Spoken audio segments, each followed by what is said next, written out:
Greetings, everyone. It's Dr. Mordecai, and thank you so much for joining me for this episode of Discovering Your Mission with Dr. Mordecai. It's a show that inspires, motivates, and encourages you to find your purpose by discovering your mission. For today's guest, Dr. Abel Antonio Chávez, President-elect of Our Lady of the Lake University in San Antonio, Texas. Currently, Dr. Chavez serves as the Vice President of Enrollment Management and Student Success at Western Colorado University.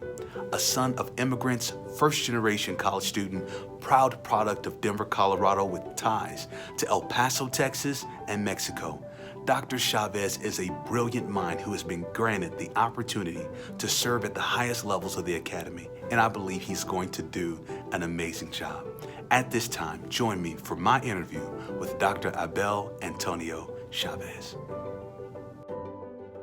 I have really been looking forward to this opportunity to connect with you. Dr. Abel Antonio Chávez, how are you doing, sir? Dr. Mordecai, I am doing well. So nice to be with you here today. Thank you so much for the invitation. I'm doing well. Absolutely. I am excited. I am so excited about your trajectory, your success. Very soon in the summer of 2022, you will become the president of Our Lady of the Lake University in San Antonio, Texas. And just having this opportunity to talk about your journey, Abel, I think is going to be outstanding for those that are newer professionals, mid-level professionals, even those that are seasoned looking for their opportunities and their trajectory. This is going to be a great conversation. Let's jump right into it. Abel, you are originally from Denver, Colorado, correct? Tell us a little bit about your story in terms of your background, raised in Denver. Walk us through just a bit of how did you get to this particular point in your journey? Topsy-turvy, Mordecai. It's been a topsy-turvy road, that is for sure, but absolutely. From Denver, where about 8 months out of the year was my home. The other 4 months out of the year, El Paso, Texas, Ciudad Juarez, Mexico, where I used to go visit grandmother, grandfather, aunts, uncles, cousins, and mostly stayed out of trouble, but visiting with family. And in Denver, I grew up in the neighborhood that some folks might know about, the neighborhood of Swansea. It was an immigrant neighborhood, right in the center of the city. Humble, very humble neighborhood, and a lot of great folks, a lot of working families, and that were all about just raising their family and doing absolutely everything that they could to provide the best for their families. Mm-hmm. And so, yeah, Mordecai, it was between Denver, El Paso, and Juarez for me. Now, currently, right now, you serve as Vice President for Enrollment Student Success for Western Colorado University. As you speak about family, I will tell you in my personal story, and I've heard mixed reviews on this, I want to give you the floor to talk about this. When it comes to serving as a college university executive and having a family of your own, share with us your family. You have your wife, you have your children. So just share with us in terms of how did you balance? You've accomplished so much. How did you balance that family, being dad, being husband, and being a college executive and now president? Yeah, well, first and foremost, I am a dad, I am a father, I am a husband, I am a son, I am a brother to my family. And that is the part of who I am that I take the most seriously, the one that I devote a lot of my attention to and my time to. And then I am an executive myself. And that's the way I balance my work, if you will, in my life, Mordecai. Because I know that without them, without me being a father, without me being a husband, a son, a brother, the executive part of my job wouldn't ever happen. And so, I take care of my people, to make sure that I could take care of my other people, right? The work and the families and the communities that I am so fortunate to serve, and to really invest myself in. And of Yeah. course, I have an incredibly supportive family too, which just makes all of this so much easier. That's awesome. That is awesome.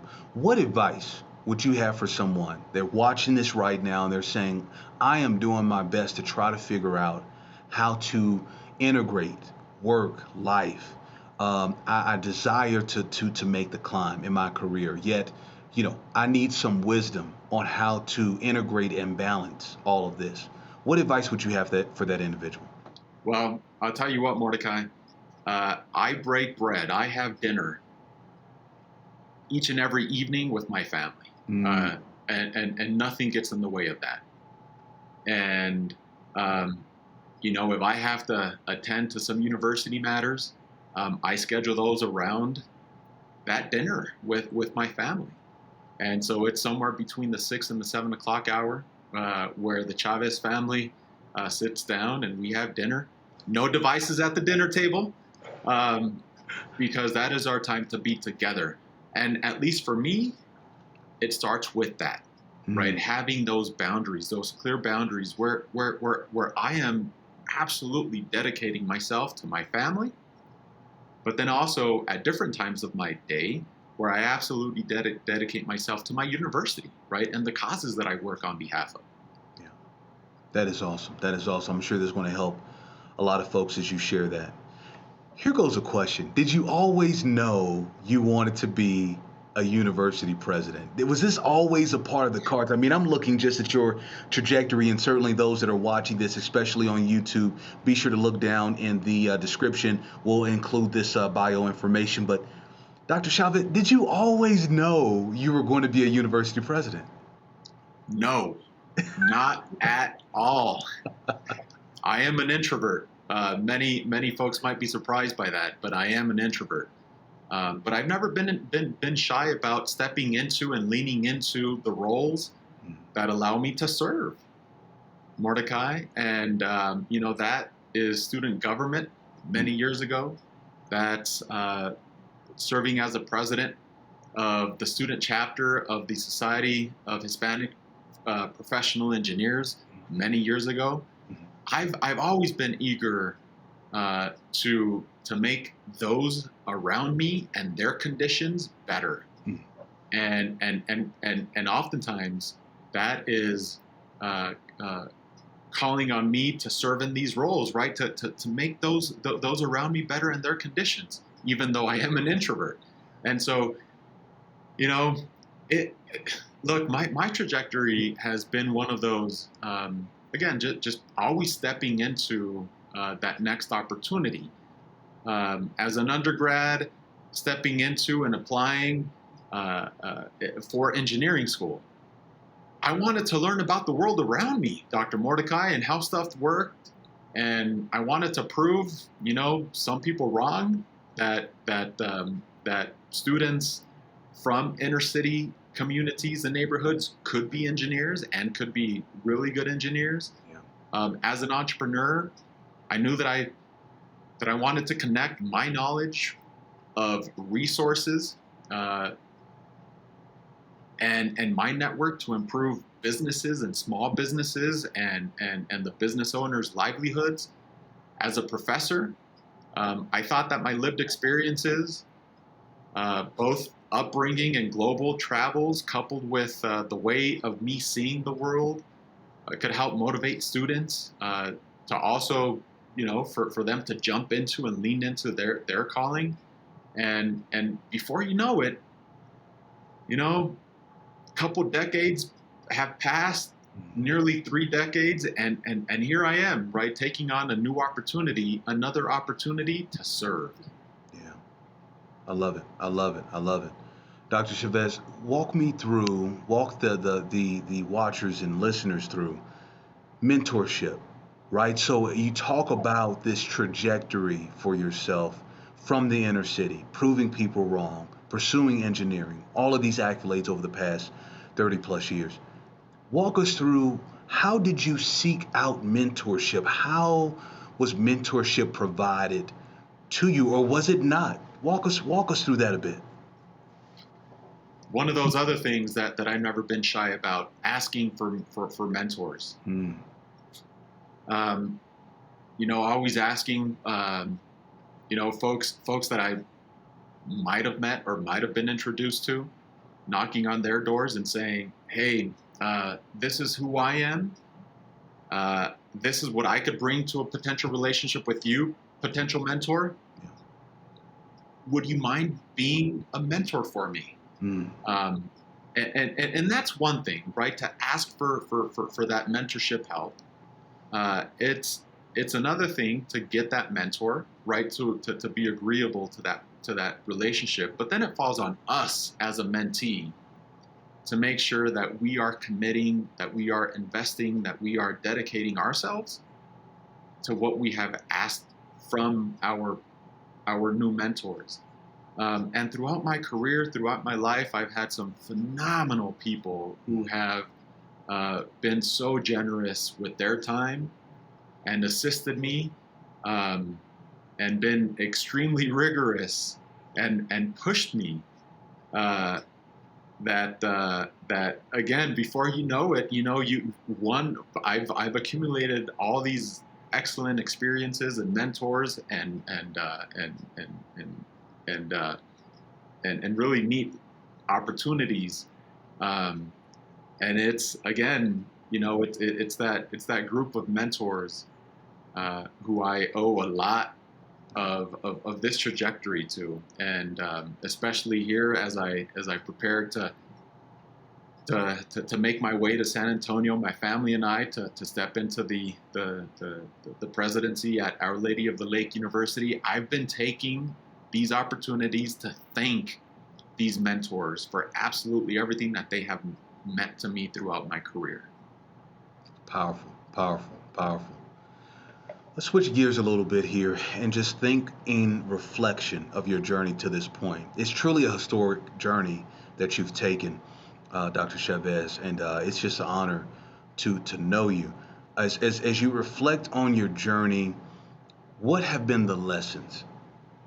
Are there some lessons that just stick with you and say, I want to share this with someone on some of these key lessons that have gotten me to this point? What would those lessons be? Perhaps from the executive lens, perhaps it's from the journey overall, but what are those lessons that you would like to share?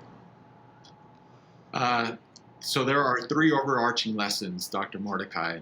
1, be different, be yourself, and be true to yourself.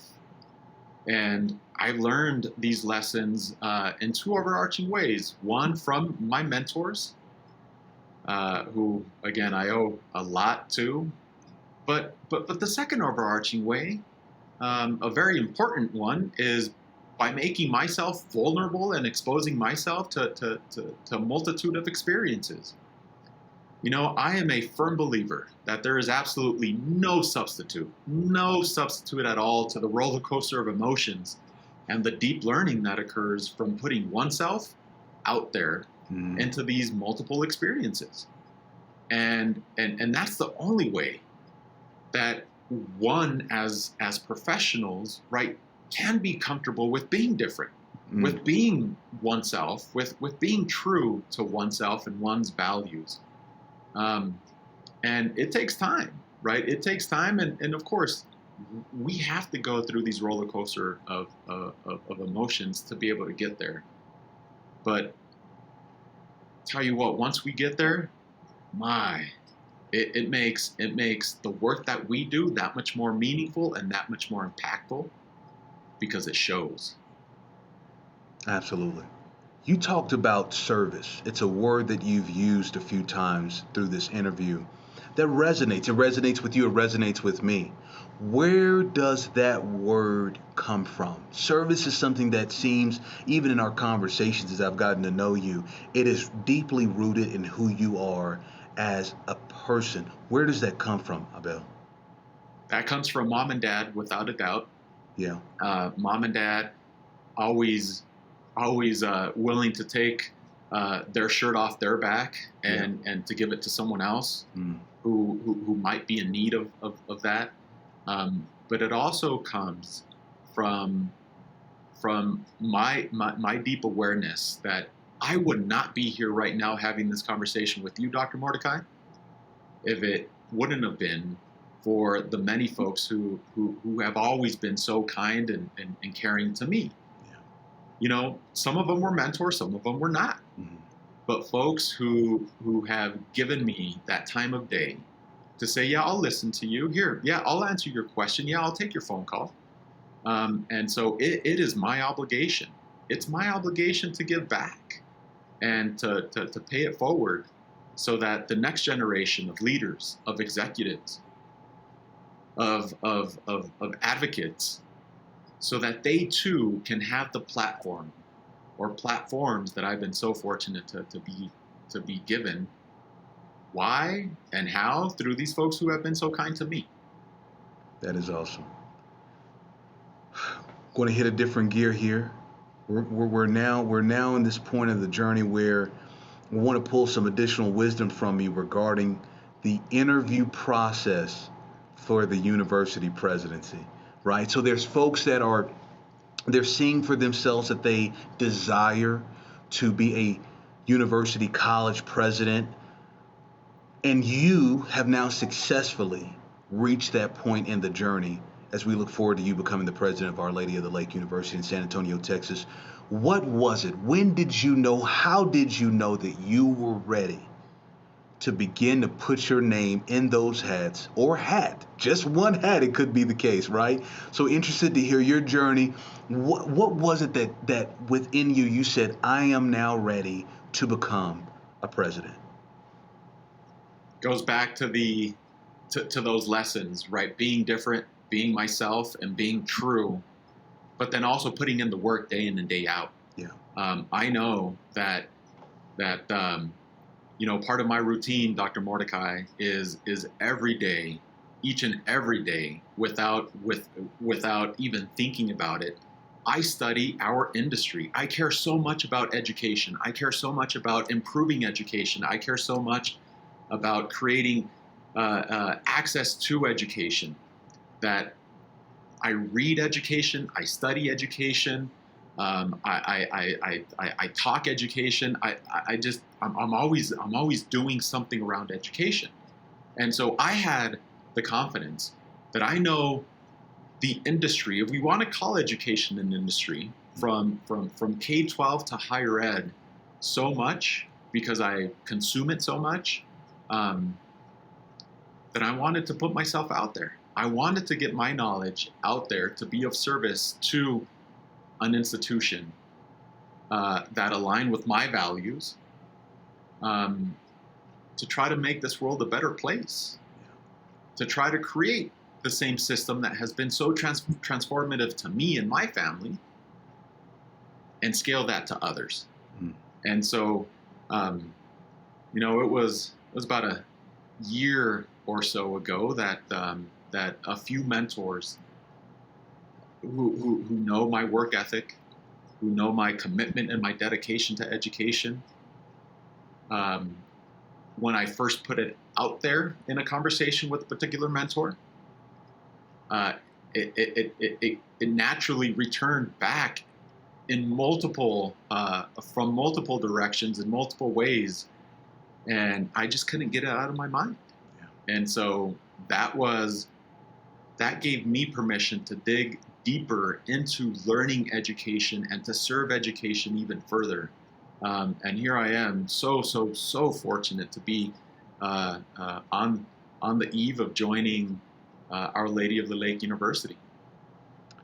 So you get the call, or maybe the email, but I would imagine it's the call, right? You get the call.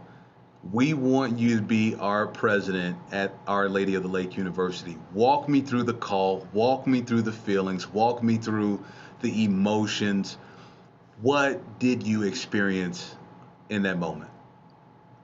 Mordecai, I'll share a story that very few people know, and now many people will know. That speaks to just the power. Yeah. It was 11:57, about a month ago, on a Monday, where I get an email, and this email is from the communications or a communications person at Princeton University, the same university that my formal doctoral advisor is currently at. My former doctoral advisor, Dr. Anu Ramaswamy, one of those people that have been absolutely tremendous and very tough on me. One of the big reasons why I'm, again, here right now. I am being asked if I would be open to submitting a letter of recommendation on her behalf because she's up for a global recognition, a global award for her work in sustainability. Of course I said yes. 11:57. 3 minutes later, I get that call.